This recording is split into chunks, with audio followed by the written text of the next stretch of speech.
Hello students, welcome back to civics class.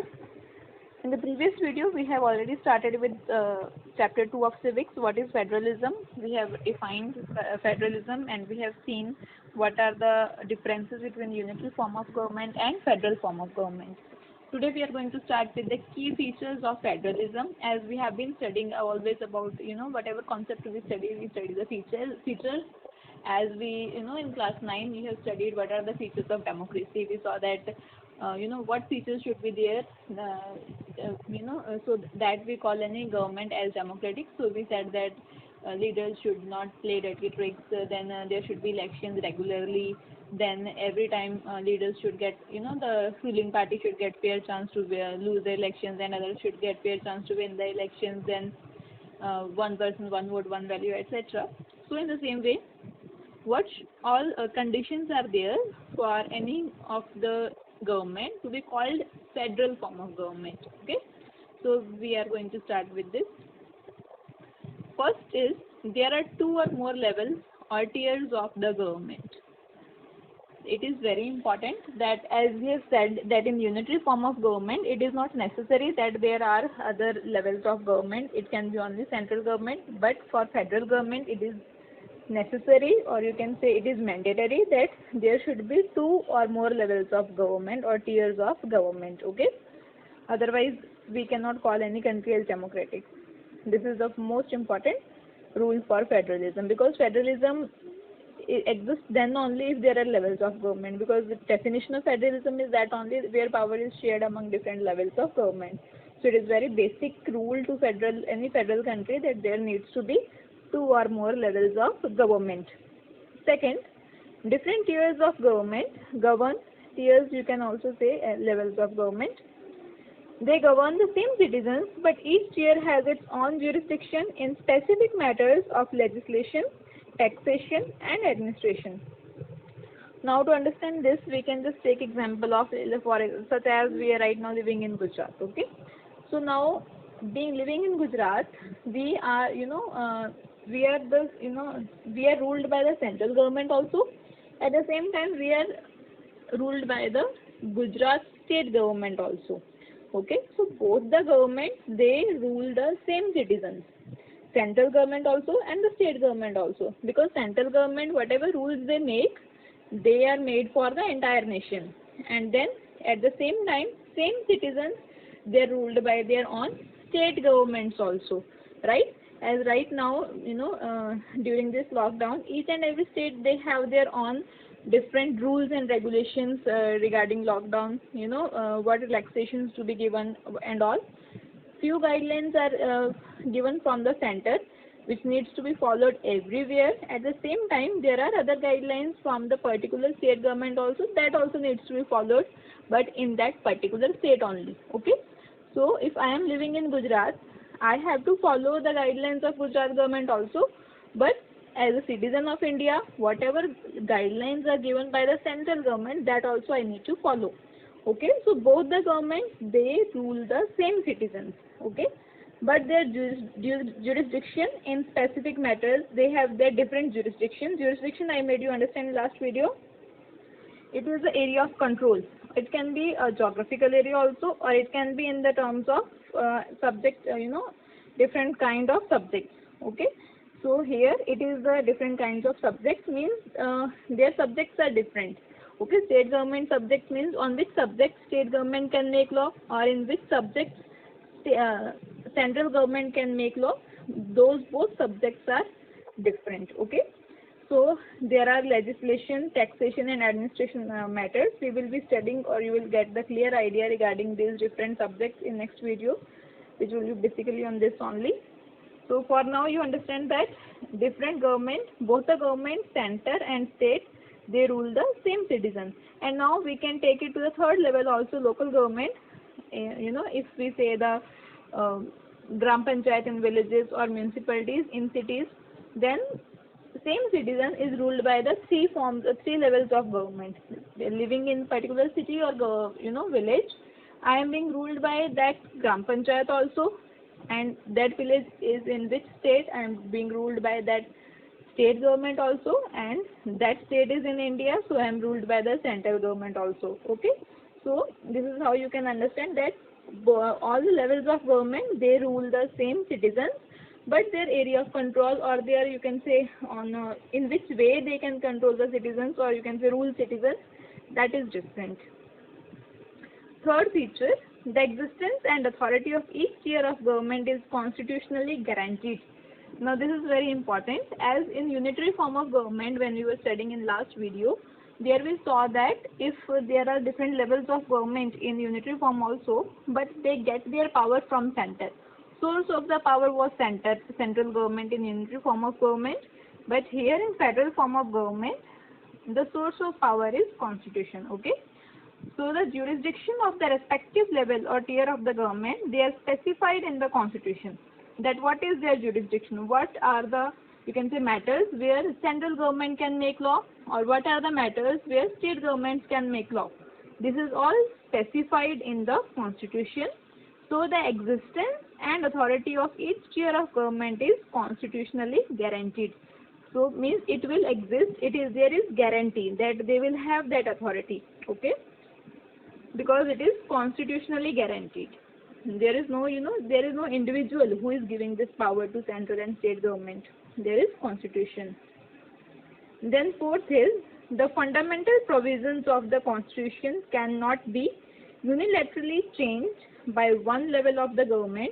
Such changes require the consent of both the levels of government.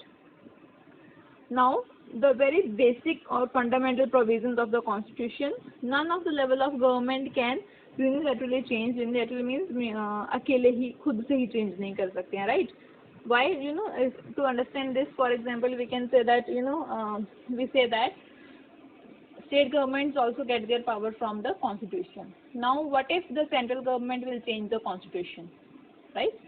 So, the makers of our Indian constitution, they had this foresight, or you can say दूरदृष्टि, बहुत दूर का सोचा उन लोगों ने. They thought of this, that it may happen in future that central government may take over the power from state governments. Okay, so it may become, it will become unitary form of government then, which is not good for the unity of India. So to avoid this situation, they had this provision in the constitution, that amendments in the constitution, in the very fundamental provisions of constitution, it will not be possible unilaterally. Means only central government will not be able to amend the very fundamental provisions of constitution. Okay, means it cannot happen that central government has taken decisions without discussing with the state governments. Okay, it cannot happen. And even in the same way, state governments can also not do so, because they also don't have power to do so. Means both have to go all together, एक दूसरे का हाथ पकड़ के जाना, जिसको हम बोलते हैं हिंदी में. It should be that way.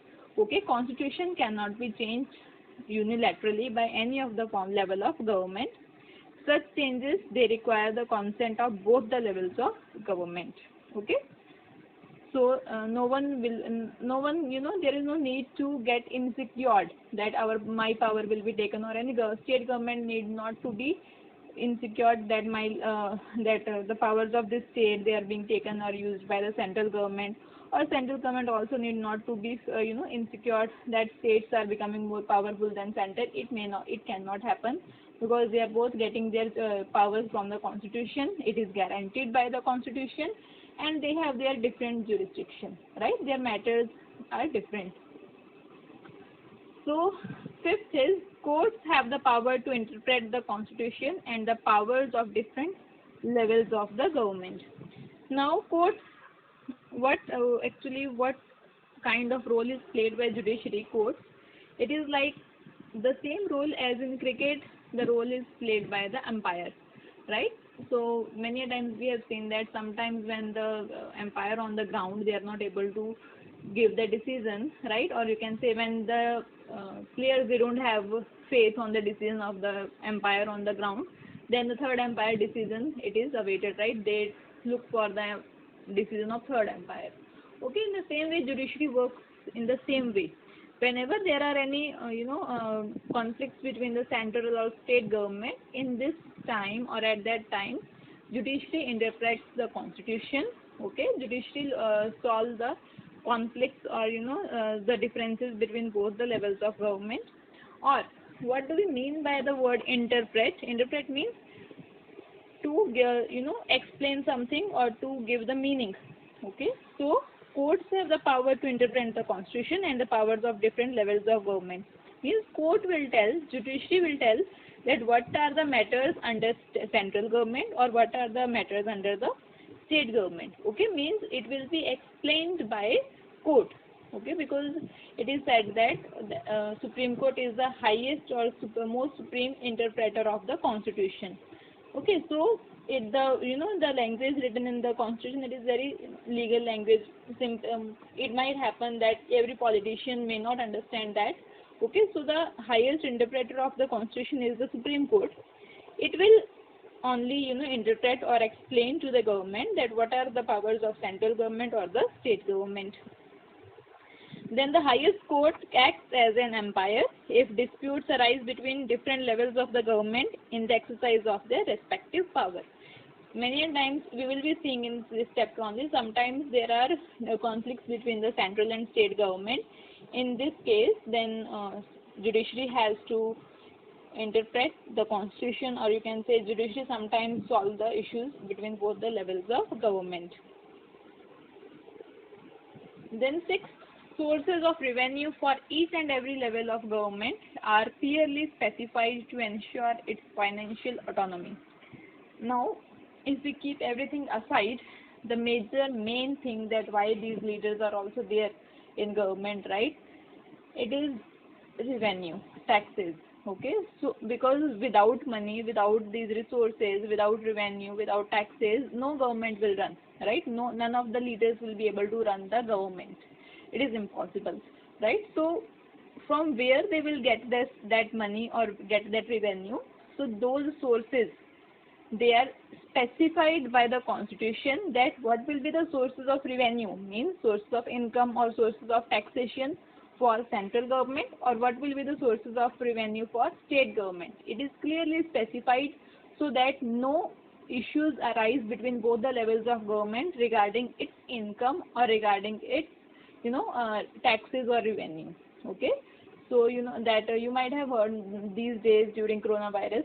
Nowadays there are discussions on taxation, right? Few days back, no, yesterday only there was news in the TV channel that on the sale of alcohol, and now Delhi government has increased taxes. Now it has become 17% more expensive. Why? Because government will get that tax, right? Nowadays government also don't have much of resources to help people suffering from corona. So and in the same way, central government also have its specified sources of income or sources of revenue, because they need this revenue to work for the people. Nowadays we have seen that thousands of crores of help they are giving to the people. From where this money comes, it comes from this taxation only or revenue only. Okay, you might have heard about GST. What is GST? It is General Goods and Services Tax. So that also goes to the government. Okay, there are different matters that these goods, or you can say this tax will go to the central government, or tax on these items will go to the state government. So it works in that way. They have their own sources of revenue. So question comes direct here, that what are the features of federalism? These all 6 points you need to read by heart 3-4 times so that you understand. You must remember the key points. First, for example, we read the first point as 2 or more levels of government. Then we have seen each level has its own jurisdiction. They rule the same citizens. Then third, we have seen that their source of power is constitution. Then we have seen none of the level of government can change the constitution unilaterally, means they need to take the consent of both the levels of government. Then umpire, courts play the role of umpire to solve the conflicts between center and state, and also to interpret the constitution.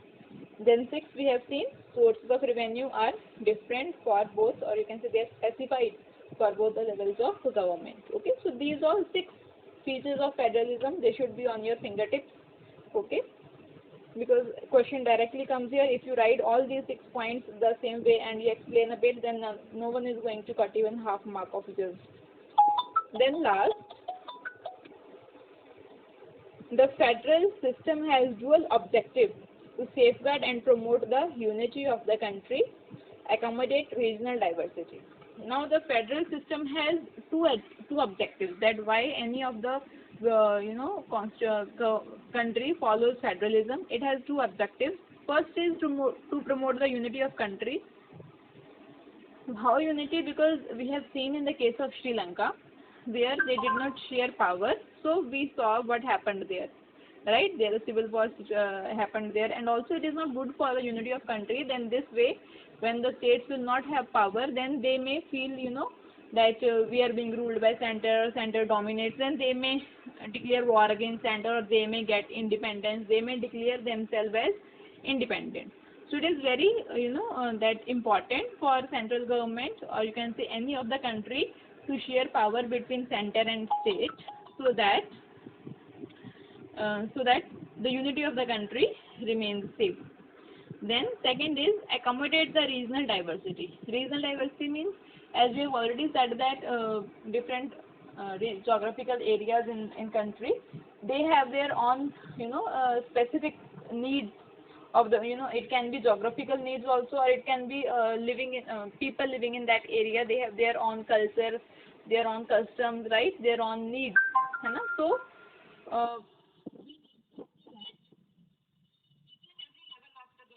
by sharing power, what we need to see, what it ensures that the regional diversity of the country is protected. Okay, so these are the two dual objectives of the federal form of government. Okay, so I hope you are clear with the features of federalism. Next video we will take a new topic. See you soon in the next video.